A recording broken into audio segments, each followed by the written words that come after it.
কচুৱাৰ ৰজাগাঁৱৰ ঝাৰ বাগানত চৰকাৰী চুৰি চাউল জব্দ ৰাইজৰ। নগাঁও জিলাৰ কচুৱাৰ মাধৱপুৰ সমবায়ৰ ঝাৰ বাগানৰ সুলভ মূল্য দোকানী মিণ্টু চৰকাৰে 10 বস্তা চাউল এজন ব্যৱসায়ীক বিক্ৰী কৰাৰ অভিযোগ উত্থাপিত হৈছে। নিশাৰ ভাগত এখন ই ৰিক্সাৰে চাউলৰ বস্তাসমূহ নি থকা অৱস্থাত ৰাইজে হাতেলোতে ধৰিবলৈ সক্ষম হয়। প্ৰদীপ দাস নামৰ ব্যৱসায়ীজনৰ ওচৰত বিক্ৰী কৰিছিল চাউলখিনি। প্ৰতি মাহে গ্ৰাহকক কমকৈ চাউল বিতৰণ কৰি আহিছে বুলিও আন এক গুৰুতৰ অভিযোগ উত্থাপিত হৈছে সুলভ মূল্যৰ দোকানী মিণ্টু চৰকাৰৰ বিৰুদ্ধে। সুলভ মূল্যৰ দোকানী মিণ্টু চৰকাৰৰ বিৰুদ্ধে ব্যৱস্থা ল'বলৈ বিভাগীয় কৰ্তৃপক্ষক আহ্বান জনোৱা হৈছে। আৰু যদি আমি কিবা ক'ব যাওঁ তেনেকুৱা নহয়, তাৰ পৰা বস্তা ফাটা আহে, বস্তাত কম আহে, সেইটো বুলি মানে অভিযোগ আপত্তি কৰে আৰু বস্তাৰ ওজন আছে, এনেকুৱা ধৰণৰ কথা অভিযোগ আপত্তি দেখা হৈছে।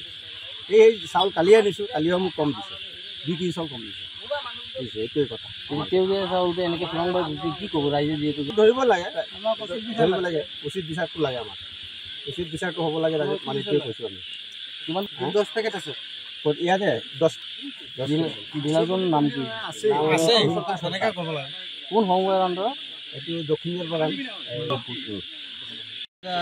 কাৰ্ড আছে। গতিকে কেজি কৰি হ'লে তেখেতৰ এটা ট্ৰিপত 3000 চাউল তেখেতে, আৰু এইখিনি কৰি যে আজি আমাৰ দুখীয়া মানুহবিলাক মাৰি সেইখিনি হাজিৰা কৰা মানুহ, তাৰ কাৰণে মই দুখিত।